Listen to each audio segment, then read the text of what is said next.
Hi గారు, welcome to our channel. ప్రస్తుతం మనతో పాటు దాము బాలాజీ గారు సీనియర్ జర్నలిస్ట్ ఉన్నారు. వాటితో ఒకసారి మాట్లాడదాం. సార్ నమస్కారం.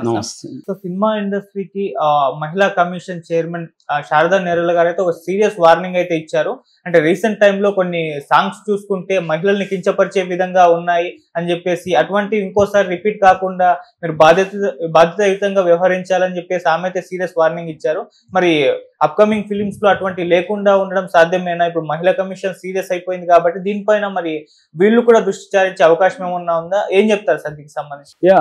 తెలంగాణ స్టేట్ ఉమెన్స్ కమిషన్ మహిళా కమిషన్ తెలుగు సినిమా ఇండస్ట్రీకి ఒక సీరియస్ వార్నింగ్ ఇచ్చిందని వార్తలు వస్తున్నాయి. అంటే ఆమె ఏం చెప్పిందంటే, ఇటీవల కాలంలో తెలుగు సినిమాల్లో అశ్లీలత పెరిగిపోయింది.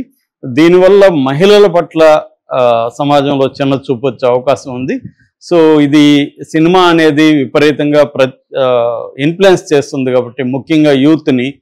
సో ఇటువంటివి మీరు మానుకోవాలి, లేకపోతే నేను సీరియస్గా చర్యలు తీసుకుంటానని ఆమె నేరెళ్ళ శారద ఆమె హుకుం జారీ చేసినట్టుగా తెలుస్తుంది. గత కొంతకాలంగా నేరెళ్ళ శారద ఇక్కడ చాలా యాక్టివ్గా ఉన్నట్టు. మహిళా కమిషన్లో మామూలుగా అయితే వాళ్ళకి ఎవరన్నా కంప్లైంట్లు వస్తే తప్ప పెద్దగా పట్టించుకోరు. కంప్లైంట్లు వచ్చినా, ఎందుకంటే ఇట్లాంటి కమిషన్లు నిజంగా వాళ్ళకి కోరలు ఉండవంటారు. కోరలు లేకుండా ఏవో మాట్లాడడానికి పనికి వస్తాయి తప్ప వాళ్ళు నిజంగా చర్యలు తీసుకుంటారంటే డౌటే అనమాట. సో కానీ ఈమె సీరియస్గా చాలా విషయాల్లో స్పందిస్తున్నది. సో ఇప్పుడు ఈమె చెప్పిన దానికి సంబంధించి ఈమె అసలు ఎందుకు చెప్పింది అనేది ఫస్ట్ విషయం. ఎందుకు చెప్పిందంటే, గత కొంతకాలంగా ముఖ్యంగా పుష్ప 1 నుంచి మనకి స్టార్ట్ అయింది. ఆ తర్వాత పుష్ప 2లో కూడా ఫీలింగ్ సాంగ్ మీద చాలా వ్యతిరేకత వచ్చింది.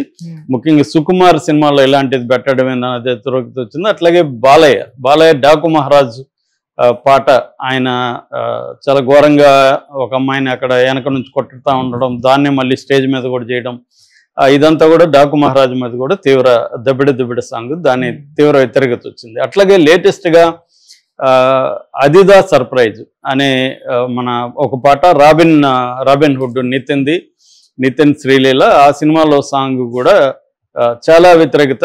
ఈవెన్ నెటిజన్స్ కూడా చాలా విమర్శించారు దాన్ని. శేఖర్ మాస్టరు చాలా ఘోరంగా తయారవుతున్నాడు ఈ మధ్య అని శేఖర్ మాస్టర్ మీద కూడా అన్నారు. అట్లాగే మిస్టర్ బచ్చన్లో రవితేజ మిస్టర్ బచ్చన్లో ఒక అమ్మాయి వెనక జోబీ బిట్టించి దాని కోసం కావాలని అక్కడ చేయిలో జోబి ఇవన్నీ చేశాడు. సో ఇవి చాలా తీవ్ర వ్యతిరేకత వచ్చింది, జనాల్లో కూడా వచ్చింది. దాన్నే ఈమె రిఫ్లెక్ట్ చేసింది. అయితే ఇక్కడ ఇండస్ట్రీ ఏమి స్పందిస్తూ ఉంది, ప్రజలు ఏమనుకుంటున్నారు, ఈమె ఎందుకంటే ప్రజల అభిప్రాయాన్ని కూడా అడిగింది, దీని మీద మీ అభిప్రాయాలు చెప్పండి అని కూడా అడిగింది. అట్లాగే ఈమెకు లీగల్గా సినిమాలో ఏది ఉండాలి ఏది ఉండకూడదని తేల్చే అధికారం ఈమెకు ఉందా, అంటే ఈమెకంటే ఈ మహిళా కమిషన్కు ఉందా అనేది కూడా ఇప్పుడు చర్చకు వచ్చింది. ఇందులో రకరకాల అంశాలు ఉన్నాయి. ముందుగా మనం సినిమా ఇండస్ట్రీ రిఫ్లెక్షన్ చూస్తాం. సినిమా వాళ్ళు ఏం చెప్తారని ఏమంటే, మేము ఆల్రెడీ సెన్సార్ ఒకటి ఉంది కదా మాకు, సిబిఎఫ్సి అంటే సెంట్రల్ బోర్డ్ ఉంది కదా ఫిల్మ్ ఇది certification. So central board of film certification ఉన్నప్పుడు వాళ్ళు మాకు సర్టిఫికేట్ ఇచ్చిన తర్వాత మీకేం హక్కు ఉంటుంది దీని గురించి మాట్లాడడానికి, మీరెవరు మాట్లాడడానికి అనేది ఒక లీగల్ పాయింట్ తీస్తున్నారు. సో లీగల్గా ఆ పాయింట్ కరెక్టే. ఎందుకంటే సిబిఎఫ్సి ఉన్నప్పుడు, central board of film certification ఉన్నప్పుడు వాళ్ళ కోసం ఒక బాధ్యత ఇచ్చారు. దానికి ఒక చట్టం ఉంది, సినిమాటోగ్రఫీ యాక్ట్ 1952 చట్టం ప్రకారం ఈ సెంట్రల్ సెన్సార్ బోర్డు దాంట్లో సెక్షన్ 292 ఐపీసీ కూడా అశ్లీలాన్ని డిఫైన్ చేస్తుంది, ఏది అశ్లీలం అని. సో ఇవన్నీ ఉన్నప్పుడు ఈ మహిళా కమిషన్ ఎందుకు స్పందించింది, మీకు అధికారం లేదు, మీ పరివిలోకి ఇది రాదు అనేది ఒక వాదన. రెండో వాదన మోరల్ యాంగిల్. సో ప్రతిదీ సినిమా వాళ్ళ మీద ఎందుకు, సిగరెట్లు మానాలంటే సినిమా వాళ్ళే బాధ్యత తీసుకోవాలా, డ్రగ్స్ మానాలంటే సినిమా వాళ్ళే బాధ్యత తీసుకోవాలా, లిక్కర్ మానాలంటే సినిమా వాళ్ళే బాధ్యత తీసుకోవాలి, అదేంటి బెట్టింగ్ యాప్స్ అంటే మళ్ళీ సినిమా వాళ్ళే బాధ్యత తీసుకోవాలి, ప్రతిదానికి సినిమా వాళ్ళే బాధ్యత తీసుకోవాలి. అంటే మేము బతకాలి కదా, మాది ఇది వ్యాపారం, మిగతా గవర్నమెంట్కి డబ్బులు రావాలి, గవర్నమెంట్ లిక్కర్ నుంచి డబ్బులు తీసుకుంటుంది, సిగరెట్ నుంచి డబ్బులు తీసుకుంటుంది, మేము సెన్సార్కి డబ్బులు కడుతున్నాము అందరికి డబ్బులేమో ట్యాక్సులు కడుతున్నాం, మేము జిఎస్టీలు కడుతున్నాం, మా డబ్బులు మాత్రం కావాలి, మళ్ళీ మాకు ఫ్రీడమ్ లేదు, ఏమి లేదు అనేది ఒక వాదన. రెండో వాదన, ఆల్రెడీ పోర్న్ వచ్చేసి ఉంటే ఇవాళ ఫోన్ తెరిస్తే పోర్న్ వస్తుంది. ఒక పక్క ఓపెన్గా కంప్లీట్ పోర్న్ వస్తే మేమేదో చిన్న చిన్న జాకెట్ కొంచెం అట్టు ఉన్నామని, లేకపోతే ఏదో వెనక టచ్ అయిందని, ఇది మరీ కామెడీగా ఉండలేదా? అసలు ఎవరికైనా వినడానికైనా ఇది ఏమన్నా మీనింగ్ ఉందా? ఒక పక్క న్యూడ్ అన్నీ వచ్చేసి ఆడ పోర్ని చూస్తుంటే, ఇటుపక్క ఏమో చిన్న చిన్నవి ఏదన్నా చూపించినా లేకపోతే చిన్న డైలాగ్ చెప్పినా అయ్యే తీసేయండి అని అంటున్నారు. సో మోరల్ అనేది మాకే వర్తిస్తుందా? మరి ఈ పోర్ని మీరు ఎందుకు ఆపట్లేదు, పోర్ని మీద మీరు ఎందుకు ఉద్యమాలు చేయట్లేదు అనేది వాళ్ళ ప్రశ్న. అది కూడా లాజికల్గా ఉంది. సో ఇది బేసిక్గా వాళ్ళు అడుగుతున్న ప్రశ్నలు. దీనికి సమాధానంగా ఈమెను కానీ లేకపోతే అశ్లీల సోకాల్డ్ సినిమాల్లో అశ్లీల వ్యతిరేకించే వాళ్ళు చెప్పేది ఏంటంటే, సినిమా ప్రభావం బలంగా ఉంటుంది. ఒకటి, సినిమా ఓపెన్గా ఉంటుంది. పోర్న్ అనేది రహస్యంగా చూసుకోవాలి. 100 మంది కూర్చొని పోర్న్ చూడరు కదా ఇండియాలో, రహస్యంగా చూసుకునే విషయం కాబట్టి దీని ప్రభావం ఎక్కువ ఉంటుంది.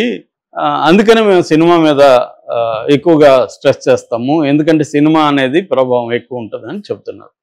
దానికి మళ్ళీ వాళ్ళు ఏంటంటే, సినిమా ఏంటి ఇవాళ ఓటీటీ యూట్యూబ్లు మిగతా వచ్చేసిన తర్వాత అమ్మాయిలే ఇండిపెండెంట్గా వాళ్ళని ఎవరు ప్రెజర్ చేయట్లేదు, కానీ వాళ్ళే రకరకాల ఎక్స్పోజ్ చేస్తూ రీల్స్ చేసేస్తున్నారు.